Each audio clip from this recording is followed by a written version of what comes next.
gente querida, tudo bom? É um prazer estar com você hoje aqui. Não esqueça de, agora que você entrou, e se você está vendo outros amigos entrando aí também, tentem se comunicar, estimular cada qual ao outro, para que todo mundo se inscreva no canal. Inscreva no canal, aperte o sininho e deixe o like. Porque é a única linguagem que esse algoritmo entende. Aí a plataforma empurra a gente para mais visibilizações de outros. Então é fundamental que eu conte com a sua ajuda nesse sentido. Inscreva-se, aperte o sininho, deixe seu like, tá bom? Olha só, ontem a última coisa que eu falei foi acerca daquele cantar do galo. Depois de Jesus ter explicado tanta coisa, nesse momento final, nessa expressão do apocalipse existencial de Jesus, apocalipse como revelação, como tirar do véu, abrir a cortina, para eles verem mais intimamente, mais para dentro. E foi por isso que nós deixamos a narrativa de Mateus no capítulo 26 e viemos para João no capítulo 13, porque João fala do mesmo dia, da mesma hora, do mesmo grupo, da mesma ocorrência, com uma quantidade enorme de assertividades e de revelações e de exposições que Jesus fez daquilo que até então não tinha sido tão clara, explícita e visceralmente tratado com eles. E ele vem fazendo isso, mas como a gente já viu em diversas ocasiões anteriores no Evangelho de Mateus, há um bloqueio na mente desses discípulos, entre os quais o mais bloqueado é Pedro, para entender o significado do sofrimento, da dor, da injustiça, da iniquidade, da tortura, da morte, da cruz. E ele não consegue crer em ressurreição. Então, conquanto Jesus termine sempre tudo que ele diga a respeito do seu sofrimento, concluindo dizendo, mas ao terceiro dia ressuscitará, Pedro para quando diz, então o matarão e ele morrerá na cruz. Aí Pedro, baixa as cortinas, não ouve mais, se bloqueia todo. Isso ficou bem demonstrado no curso de diversas ocasiões em que esse assunto volta de um modo ou de outro, e a gente vai vendo as alternâncias do tipo de bloqueio que vai sendo desenvolvido. Até que no final, o bloqueio já era uma tristeza profunda que se abatia sobre ele, Pedro, e sobre os demais, e a tristeza os impedia de ouvir.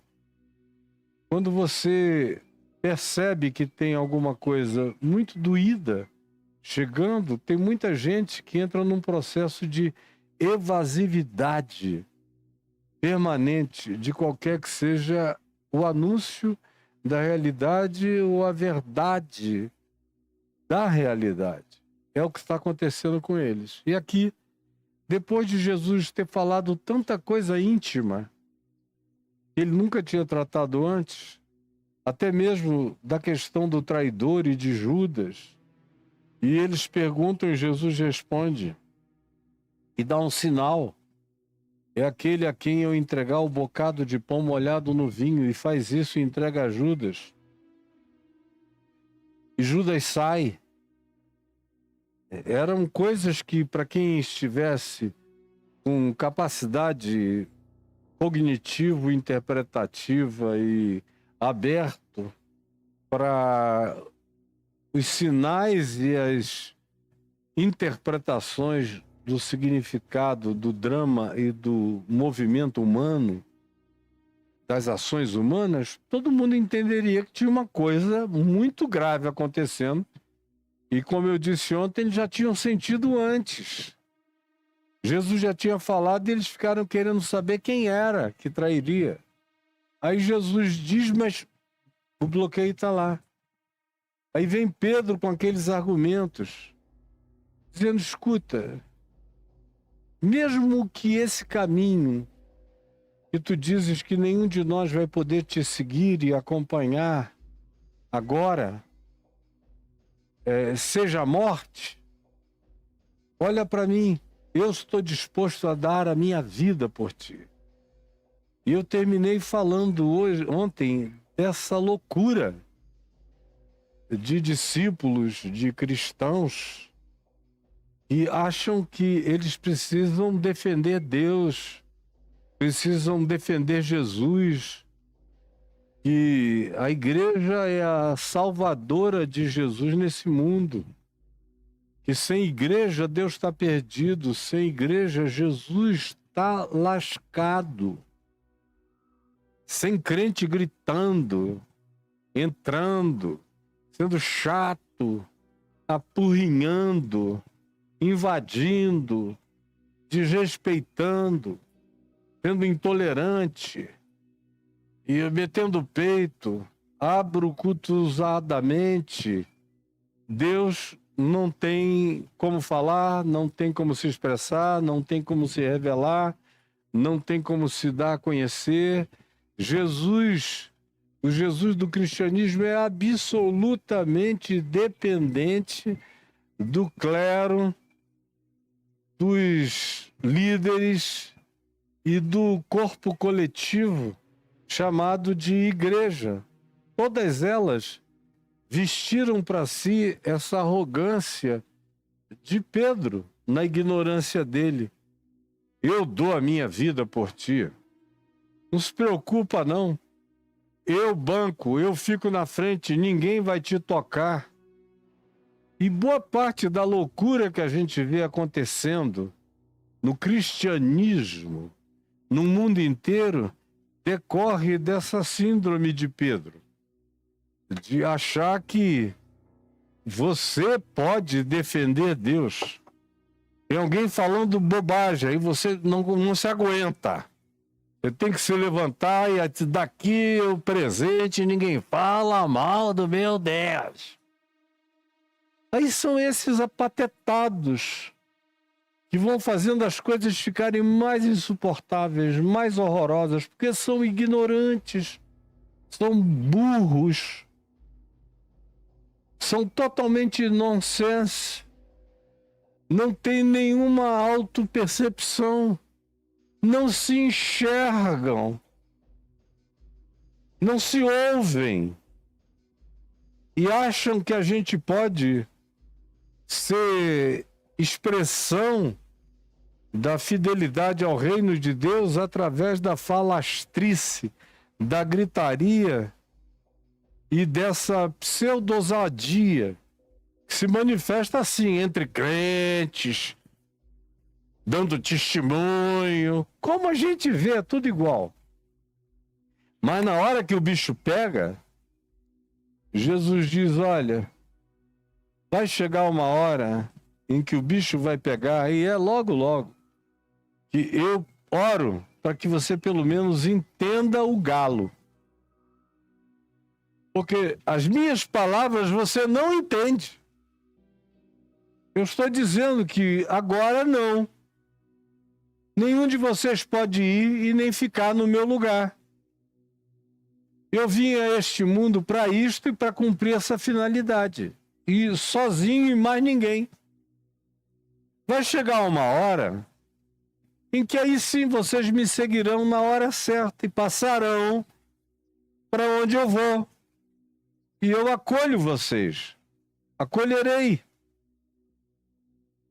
Todavia, nesse instante, nenhum de vocês é o momento da minha solidão absoluta com o Pai. É um momento de desamparo.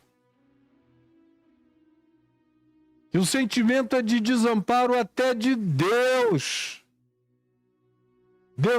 Deus meu, por que me desamparaste? É desamparo geral, existencial, que vai me acometer, e você está achando que eu não sei o que vai me acontecer?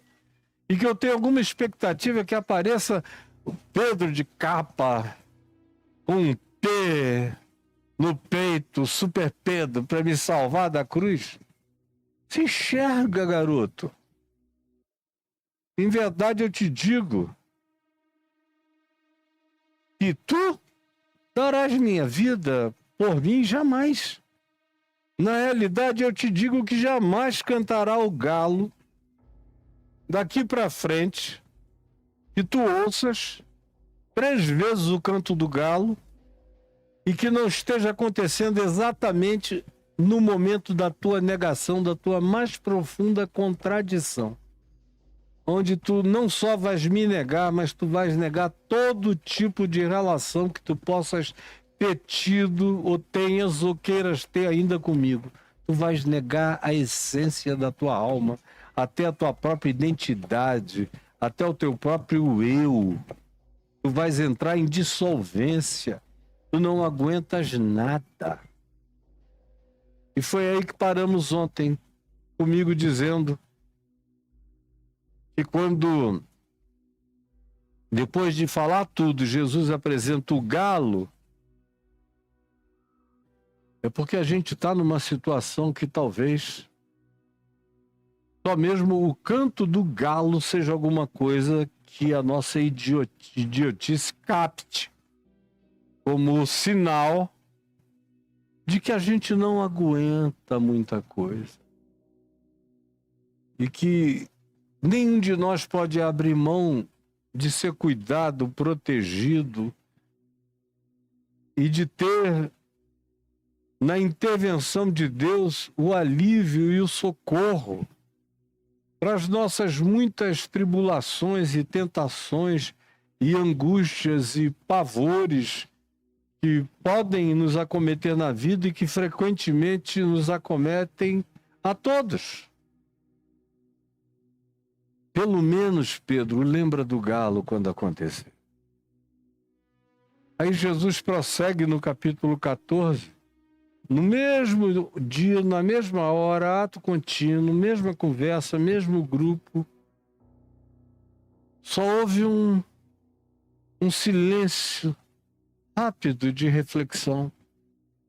E Jesus interrompe essa angústia que já estava fibrilante, crescendo-lhes no coração, e diz: não se turbe o vosso coração. Crede em Deus, crede também em mim. Na casa de meu pai há muitas moradas. E para onde eu vou, que vocês não podem ir agora, é para onde depois, no seu tempo, na sua hora, vocês irão. E cada um de vocês tem seu canto, tem seu lugar, tem seu aconchego, tem a sua correspondência de glória, tem o seu acolhimento de ternura eterna, tem o seu abraço, tem a sua paz absoluta garantida e tem alegria indizível que nunca ser humano nenhum discerniu e nenhum de vocês pode hoje ainda sequer entender essa alegria. Mas é isso que espera vocês. Então não fiquem angustiados. Lembrem das minhas palavras. Ouçam o que eu estou dizendo. Vocês não precisam saber tudo. Vocês não precisam saber tudo. Vocês têm que saber aquilo que eu estou anunciando, que é essencialmente básico para a compreensão pacificadora do coração de vocês. Portanto, não se aflijam, não se perturbem, não se angustiem, não se atribulem nos vossos corações. Credes em Deus? Então olha para mim. Olha para mim, crê também em mim. Na casa do meu pai há muitas moradas. Se assim não fora, eu vou teria dito. Se a vida terminasse aqui, se não houvesse continuidade, eu não estaria enganando ninguém. Eu não vim a esse mundo para vender ilusões. Eu estou falando de vida eterna porque não há nada mais concreto do que a vida eterna. Até essa existência contemporânea é como a sombra de Platão, etérea e opaca, perto da realidade que aguarda vocês. E eu não brincaria disso, não brincaria de vida eterna, não brincaria de moradas celestiais, de lugares preparados para cada um. Mas o que eu digo é isso, quando eu for, e eu tenho que ir passar por dentro do portal da morte para matar a morte de dentro para fora, para que ela se transforme em apenas um portal dimensional. Eu vou fazer isso e ao fazer isso eu preparo esse lugar. Então eu voltarei. Voltarei quando eu voltar e todo olho me vir, e voltarei quando eu voltar na particularidade de cada encontro, na passagem de cada pessoa desta dimensão para outra. As duas voltas são uma só, porque o que caracteriza essa volta para quem recebe a Jesus como volta é estar com Ele. Não tem nada a ver com o que vai acontecer no mundo desse momento em diante, seja quando Ele voltar para mim, mesmo que Ele não tenha voltado para o mundo inteiro morre para mim nesse momento e tudo que existe é o que definitivamente é meu. E aí, nesse caso, se Ele voltar para mim antes de voltar para todos, eu volto com Ele em glória, com todas as entidades cósmicas e dimensionais e universais e multiversicas, de todas as energias e de todas as naturezas. Toda a criação se manifestará nessa manifestação, nesse espetáculo de glória eterna que todas as consciências humanas verão. Então eu voltarei e vos receberei para mim mesmo, para que onde eu estou estejais vós também. Para que onde eu estou estejais vós também. Essa é provavelmente a maior de todas as promessas. Não é o céu como dimensão, não é ficar livre do inferno como sofrimento existencial de momentos eternos reveladores da nossa perversão deliberada, ainda tendo a chance de nos auto-enxergarmos. E como eu tenho dito, o inferno só continua para quem faz questão de que ele continue. Do contrário, é uma coisa muito difícil continuar no inferno. Todavia, nenhum de nós que tenha saúde espiritual adquirirá essa saúde por causa da motivação de um lugar celestial. Isso ainda é secundário, o lugar celestial. O que é essencial, o que é primário, é isso que ele diz: eu vos receberei para mim mesmo. É tudo que eu quero. Eu não tenho nenhuma imaginação excitada sobre o que vem depois. A única coisa que eu sei que eu quero, e nem acerca disso eu crio imaginações, porque a minha mais criativa concepção ainda é puro pauperismo mental e ideológico e imaginativo, ainda é sombra da caverna de Platão. Como Paulo diz, o que olhos nunca viram, ouvidos nunca viram, e o que nunca subiu ao coração de ser humano algum é o que Deus tem preparado para aqueles que o amam em Cristo Jesus. Então, para mim, basta ouvir isso. Eu vos receberei para mim mesmo, para que onde eu estou estejais vós também. Isso é o céu. Isso é a glória. Esse é o objetivo. Como diz Paulo aos Filipenses, no capítulo 3, no verso 12, esse é o prêmio da soberana vocação de Deus em Cristo Jesus. Para que onde eu estou estejais vós também. Isso é tudo que eu tenho que saber. Crer. E em razão disso viver. E ele diz, e quando eu for, eu voltarei para vocês e vocês estarão comigo. E vós não sabeis o caminho para onde eu vou. Até o caminho para onde ir, nenhum de nós consegue imaginar por conta própria. Isso aqui é um golpe na formulação religiosa absoluto. De toda a ideação religiosa, de toda a construção religiosa, de toda a escatologia religiosa, de toda a tentativa de criar uma ilha da fantasia celestial.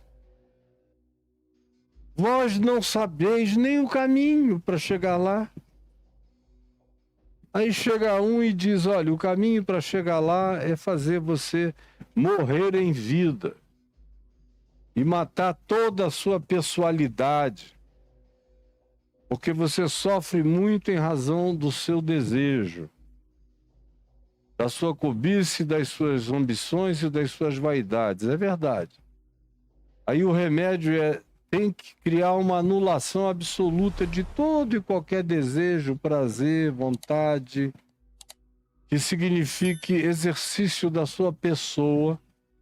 Quanto mais a sua pessoa receba algum tipo de musculatura que decorra do prazer e da satisfação, mais difícil será para você esse caminho de mortificação.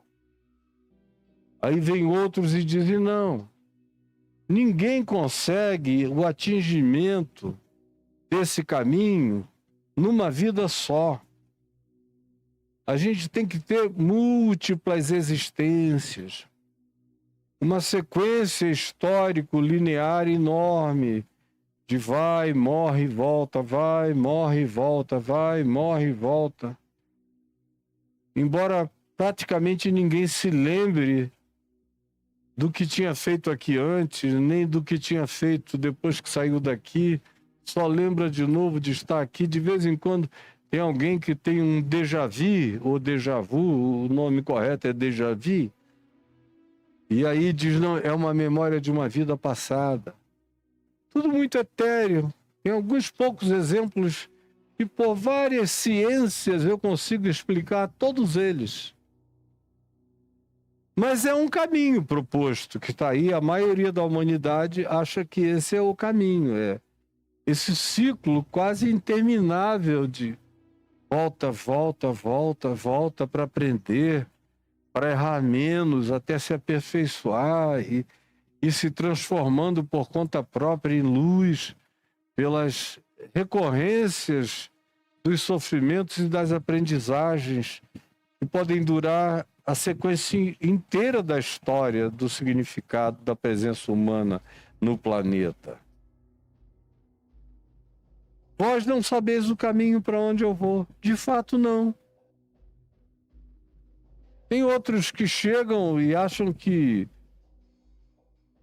é também uma questão de volta e de transmigração.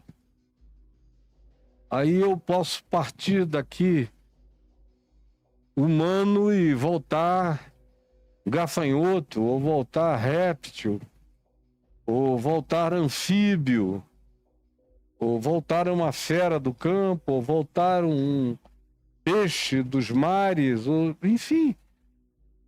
Tem uma alternativa de trilhões de criaturas vivas para eu transmigrar para elas, para algum processo de caminho de aperfeiçoamento, para continuidade. E aí a gente sairia proliferando. Isso tudo, o cristianismo. O cristianismo também tem um caminho, que é a igreja. A salvação do cristianismo é o cristianismo, é a igreja cristã. Fora da igreja cristã não há salvação. Ensina na prática, nas tradições dos vários grupos cristãos, nas teologias desenvolvidas posteriormente, nas conclusões dos concílios, ou simplesmente na bravata arrogante de qualquer expressão de cristianismo da face da terra que diga: você só passa de joio a trigo, você só se transforma de criatura velha em nova criatura, você só faz a viagem para a experiência do caminho da morada de Deus se você se tornar cristão, aceitar a catequese, for batizado, der o dízimo e não faltar às reuniões. Ser frequente em tudo que você puder e aceitar a demanda voluntariamente para todo tipo de atividade proposta em nome de Deus. Aí você de fato provou que está salvo. Na prática, tanto faz, pode ser o catolicismo ou todas as outras veias e veios de cristianismo, até a igreja reformada e ao pentecostalismo e ao neopentecostalismo e a essa folk religion que vem sendo criada gradativamente de loucura ainda psíquica e antropologicamente indefinível, porque é um fenômeno em formação, essa religião folclórica que está nascendo para todo lado à nossa volta. Em todas elas, você só está no caminho se estiver frequentando o grupo, o clube. Se você tiver recebido os sacramentos, se você estiver sob a tutela de um padre, de um sacerdote, de um pastor, de alguma figura de autoridade no cristianismo. Tem outros grupos de origem culturalmente mais original, como são os grupos afro, onde de fato a salvação não decorre por frequência a lugar nenhum. Eu, pelo menos, nos meus 70 anos, indo para 71 anos de vida, nunca ouvi nenhum pai de santo, nenhuma mãe de santo, nenhum médium, que aí já não tem nada a ver com religião de origem africana, mas o kardecismo francês. Ninguém me dizer que quem não está frequentando alguma reunião está perdido indo para o inferno. E sem a chance de melhorar em crescimento diante de Deus. Ninguém chega nesse ponto, só o cristianismo. E além do cristianismo, o islamismo e o judaísmo, que é mais restrito ainda. Que é um caminho só genético, étnico. Ou então para quem cortar um pedaço do pinto, se circuncidar e aceitar os ditames que incluem mandamentos, dietas, observância de dia de festas e frequência à igreja, que nesse caso é apelidada de sinagoga, mas é a mesma coisa. Ou seja, vós não sabeis o caminho. Porque todas essas alternativas de caminho são, de fato, atalhos que não desembocam no caminho, que deixam a gente andando em círculos, que deixam a gente, por mais bem intencionados que estejamos, como um cachorro correndo atrás do rabo a vida inteira, não alcança uma solução pacificadora, definidora, aquietadora, que traga segurança plena e que dê a garantia de que aonde ele está, eu estarei também. Já. Quando ele vier me buscar, e enquanto ele não vem, ele já está em mim. Então ele mora em mim. Um dia ele voltará para todos e para mim também, se eu aqui estiver, ou se ele vier antes desse dia em que virá para todos, eu irei para ele. E estarei com ele e ele comigo. E é isso que importa para mim, para você e para todo mundo. E é essa afirmação que permite com que a gente não fique com o coração turbado. E a gente aprenda o caminho. O caminho é a confiança de que ele sabe me encontrar. O caminho é a certeza de que ninguém se perde dele.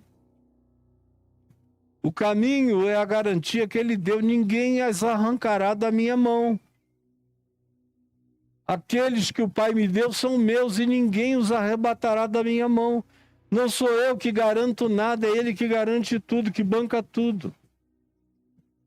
Mas tendo ouvido isso, Tomé, um dos discípulos, que era uma pessoa de natureza um pouco mais questionadora, um pouco mais crítica, disse: Senhor, honestamente falando, nós não sabemos para onde vais. Não sabemos. Eu, pelo menos, não entendi ainda. O que é isso? Eu não estou compreendendo. Como é que eu posso saber o caminho se eu não sei qual é o objetivo? Se eu não sei qual é o alvo? Se eu não sei qual é o destino?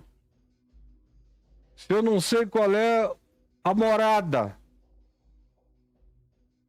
Aqui nesse mundo, pelo menos, se eu sair de casa e ficar ali como uma pessoa que está sofrendo de Alzheimer, numa condição já instalada, olhando para os céus, tentando imaginar por onde vai o meu caminho, eu não sei para onde eu vou, nem o que eu estou fazendo parado na esquina, olhando para o céu. A menos que alguém me socorra e, me conhecendo, me leve para casa. É mais ou menos assim que está todo mundo, mesmo aqueles que têm ambições pelo céu, mas não sabem o caminho. A maioria está assim, vive assim. E Tomé é honesto para dizer: olha, eu não sei. Se for deixar para depender de mim, se for o mateiro cortando o caminho, abrindo a trilha, não sei. Eu estou num mato sem cachorro. Eu não sei qual é o caminho. Não sei o destino, como é que eu vou sequer cogitar o caminho. O que é algo absolutamente lógico em termos espaço-temporais. Mas Jesus não estava falando de chegar a algum lugar, de mudar para alguma outra lugarização paradisíaca que Jesus estivesse ainda preparando na presente ordem de coisas e dimensão para eles. Não. Já tinha dado para sentir que ele estava falando de outra perspectiva, de outro nível, de outra dimensão, de outra camada de vida, de energia, de existência. Mas é difícil admitir isso. Quando você passou a vida inteira condicionado ao materialismo de uma existência que vai apenas do berço à sepultura, meu Deus, como saber o caminho? Ninguém passou para além da sepultura para divisar nada. Como saber o caminho? Respondeu Jesus a Tomé: a essa pergunta tão sincera que Tomé fez. Embora Jesus já tivesse dado todas as dicas de que ele viera do Pai e voltava para o Pai, ele viera para esse dia, para essa hora, e já tinha dito a eles: olha, para onde eu vou, vós não podeis ir, não se preocupem com isso. Não são vocês que têm que saber o caminho para virem até mim, sou eu que sei o caminho para vir até vocês. O caminho é minha cruz, é meu perdão, é minha graça, é o meu acolhimento. Eu sou a mesma pessoa e serei. É o mesmo amor que vocês têm tido desde o primeiro dia na Galileia e terão cada vez mais profundidade desse vínculo, dessa umbilicalidade, desse casamento, dessa conjugalidade, dessa simbiose eterna comigo. Eu é que garanto tudo isso, descansem. Mas Tomé diz: olha, eu preciso de coisas mais palpáveis. Até aqui eu não consegui entender, honestamente falando. E Jesus respondeu a ele: Tomé, olha para mim, bem nos meus olhos. Você está olhando aqui bem nos meus olhos? Você está olhando aqui bem nos meus olhos? Está olhando? Olha para mim, eu sou o caminho. O caminho não é uma filosofia, não é uma catequese, não é uma doutrinação, não é o decorar de um credo, não é o recitá-lo na ordem proposta pelos elaboradores daquele caminho humano que não passa de uma trilha artificial religiosa. Não é um caminho, é uma picada que leva ao fim da picada. Não, olha bem para mim. Você está andando comigo desde o primeiro dia. E você vem me seguindo. Eu trouxe vocês até aqui. O que eu fui para vocês do primeiro dia até aqui, senão caminho? E o que vocês fizeram? Vocês não sabiam para onde estavam indo e me seguiram. É só continuar me seguindo. Seguindo os meus mandamentos. E os meus mandamentos são um só, que vos ameis uns aos outros, assim como eu vos amei. O resto é decorrência do amor. E os meus mandamentos não são penosos. É continuarem a andar pela fé, em esperança, na prática do amor, olhando para aqueles que ninguém olha, acolhendo os que ninguém quer acolher, sendo bondade e misericórdia de Deus para aqueles que todos desprezam, não julgando ninguém, sabendo que o meu Pai julgará a cada um. Vocês não estão aqui para julgar absolutamente ninguém. E para continuarem na simplicidade de coração, me servindo e me adorando em espírito e em verdade, e servindo o próximo com mãos estendidas, sem medo de amar e de se darem ao amor, que salva, que levanta e que acolhe. Foi isso que você viu. O caminho é isso que você viu. Eu sou esse caminho.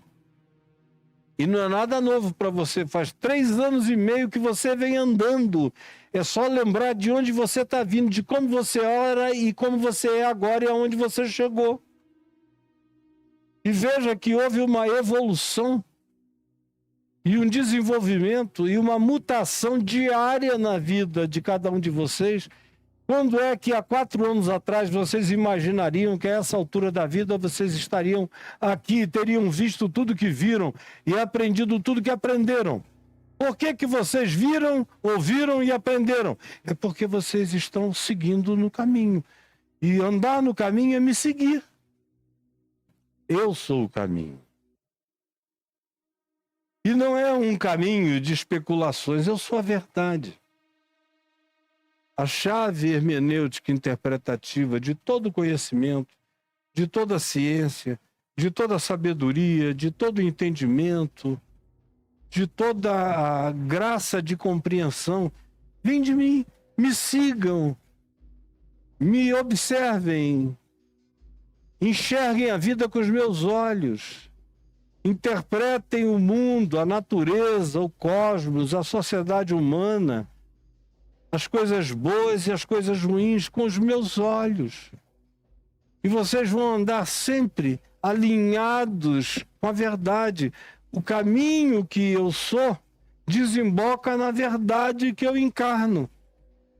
De modo que no caminho há a verdade, e na verdade há a proposta do caminho. E eu sou a vida. Não é uma outra terceira coisa, é tudo em continuidade. Só vai existir vida genuína, segundo Deus, se vocês andarem nesse caminho da obediência ao Evangelho. E esse caminho da obediência ao Evangelho dá a vocês um crescente discernimento do significado da verdade, segundo Jesus. E é o andar nessa verdade que promove a vida de Deus em vocês e traz a qualidade da vida eterna para dentro do peito de vocês. É isto que eu estou oferecendo e chamando vocês a seguirem o que vocês estão fazendo, a continuarem. Vai crescer em vocês e vocês vão saber por quê. Isso vai aumentar dentro de vocês depois que eu for.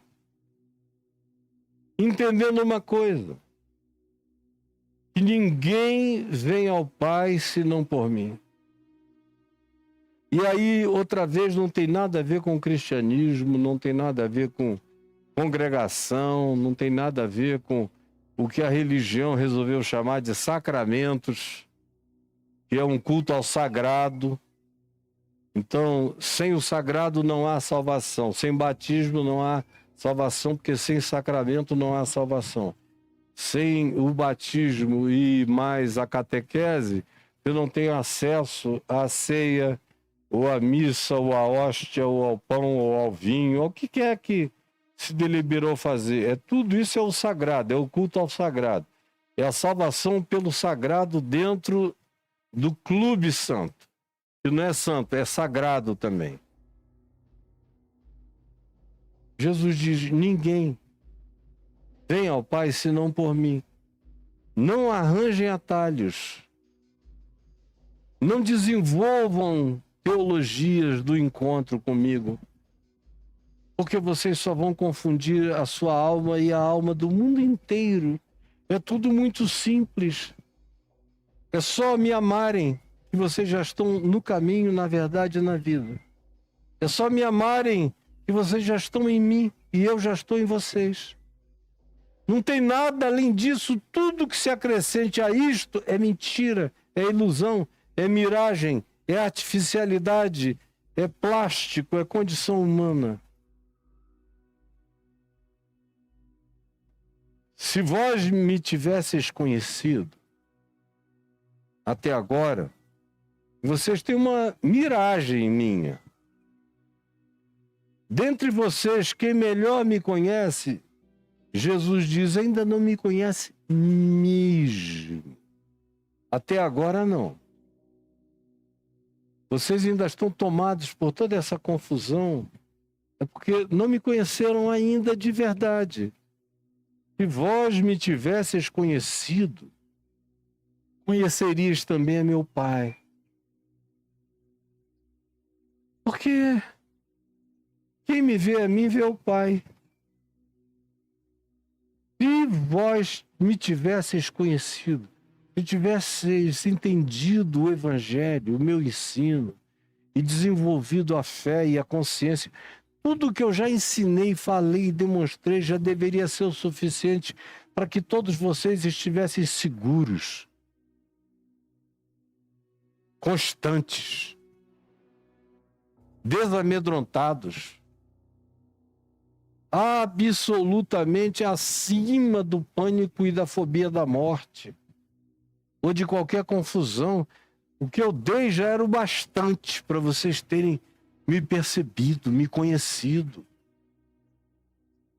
minha fidelidade, meus atos, minha vontade. Foi um intensivaço. Um laboratório de 3 anos e meio, dioturno, 24 horas por dia, vendo todas as coisas possíveis e impossíveis acontecerem. Mas nem assim vocês me perceberam. Até agora, o bloqueio está aí. Porque se vocês tivessem me conhecido, vocês já saberiam também quem é o meu Pai. E até agora, vocês não sabem. Desde agora, se vocês quiserem olhar para mim e aprenderem de mim, ainda hoje à noite, na continuidade dessa nossa conversa, vocês vão conhecer e vão entender. Desde agora, vocês estão tendo a chance das chances de o conhecer e de o verem em mim, na minha face, nos meus atos, como já deviam ter visto e enxergado há muito tempo. Sim, se vós tivesseis me conhecido, conhecerias também a meu Pai. Desde agora o conheceis e o tendes visto. É só olhar para mim. Replicou-lhe então Filipe, aquele mesmo que trouxe os gregos para falarem com Jesus aqui no capítulo 12. E Filipe disse a Jesus: Senhor, então faz o seguinte, para simplificar essa história, mostra-nos o Pai. Mostra-nos o Pai, tira um véu, faz um apocalipse do Pai. Revela-nos o Pai. Como se isso fosse possível. É uma pergunta fofa. É uma fofura idiótica. Fofa, linda. Felipe, meu amor, você é fofinho. Mas não percebeu ainda que o Pai nunca ninguém viu e nem verá, que o único que viu e o manifesta é o Filho, que vem do unigênito do Pai e é o primogênito entre os muitos irmãos, e é o primogênito de toda a criação e a expressão exata possível de Deus da sua revelação sensorial aos homens. É a palavra encarnada de Deus, é a palavra revelada de Deus, é o amor manifesto de Deus. Tudo isso. Se vocês tivessem me conhecido, vocês teriam conhecido ao meu Pai. Mas, mesmo eu tendo dito isso, você está dizendo, mostra-nos o Pai e isto nos basta? E eu já bastei dizendo, quem me vê a mim, vê o Pai. Senhor, mostra-nos o Pai, isto nos basta. Aí Jesus diz, Filipinho, meu querido Filipinho, há tanto tempo eu estou convosco e não me tendes conhecido. É verdade mesmo isso? Quem me vê a mim, vê o Pai. Como dizes tu, mostra-nos o Pai. Não crês que eu estou no Pai, que o Pai está em mim? Crede-me que eu estou no Pai, que o Pai está em mim. Crede, pelo menos, ao menos, por causa de verificarem que eu faço as obras que só Deus faz. Se não for por palavra, por entendimento, nem por compreensão, que seja pela gestualização do amor encarnado de Deus através da minha vida, pela mímica do meu amor concreto na história humana, já dava para, mesmo sendo surdo, cego e mudo, vocês perceberem. Crede nisto. Crede-me que eu estou no Pai, que o Pai está em mim. Crede-me ao menos por causa das mesmas obras do Pai que vocês me veem fazer. Em verdade eu vos digo que aquele que crê em mim fará também as obras que eu faço. Tudo que vocês já me viram fazer. Eu Eu não reservo isso como exclusividade demonstrativa da minha natureza, do meu caráter e do meu ser. Tudo que vocês me viram fazer, eu lego como graça de Deus a vocês, para que vocês também operem, conheçam, experimentem e pratiquem. Sim, aquele que crer em mim, mas tem que crer. E não é uma crença supersticiosa, nem é uma crença mágica. Crer no crucifixo, sai, diabo. Crer na cruz pendurada no pescoço. Crer na Bíblia como livro sagrado do fetiche dos crentes, que é a Bíblia. E aberta no Salmo 91, expulsa então tudo que é espírito mal na casa. Tudo isso é superstição fetichista. Não é, ele diz, se credes em mim. Nenhum deles, não tinha uma Bíblia naquele cenáculo ali onde eles estavam juntos. Tinha era a palavra de Deus encarnada, o verbo encarnado falando com eles. E exemplificando a palavra de Deus nos atos que fazia. Se credes em mim, fareis também as obras que eu faço. E outras maiores ainda fareis, e aquele que crê em mim as fará. Porque eu vou para junto do Pai. Vocês vão fazer essas obras se vocês me tiverem como sócio das ações de vocês. Se vocês forem daqueles 2 ou 3 reunidos em meu nome, em amor, em perdão, em graça, em misericórdia, em bondade, em longanimidade, eu ali estou com vocês e eu opero tudo que eu operei, e opero mais do que eu operei através de vocês, porque eu não tenho ciúme da graça de Deus, do meu espírito, habitando e superlativizando até coisas que eu não fiz, mas vocês em meu nome farão. E tudo quanto, quando esse dia chegar, quando esse entendimento, quando essa compreensão, quando esse alinhamento pacificado, essa harmonia alinhada entre fé, consciência de Deus, expressão de amor, que promove caráter, que produz atitudes, que desemboca em comportamentos e que no processo lega um novo olhar, um novo modo de ver, de agir, de interpretar, de falar. Muda até a melodia da tua voz. Até a vibração, a frequência dos teus sons e a vibração que emana do teu ser, da energia espiritual e mental e psíquica e magnética, das frequências totais da tua vida, serão carregadas daquilo que, em passando, já vai pacificando e acalmando e aliviando e clarificando, sem que ninguém precise frequentemente nem dizer a palavra. Vocês serão presenças de paz e de graça. E mais, nesse tempo e nessa hora, tudo quanto pedirdes em meu nome, isso eu farei.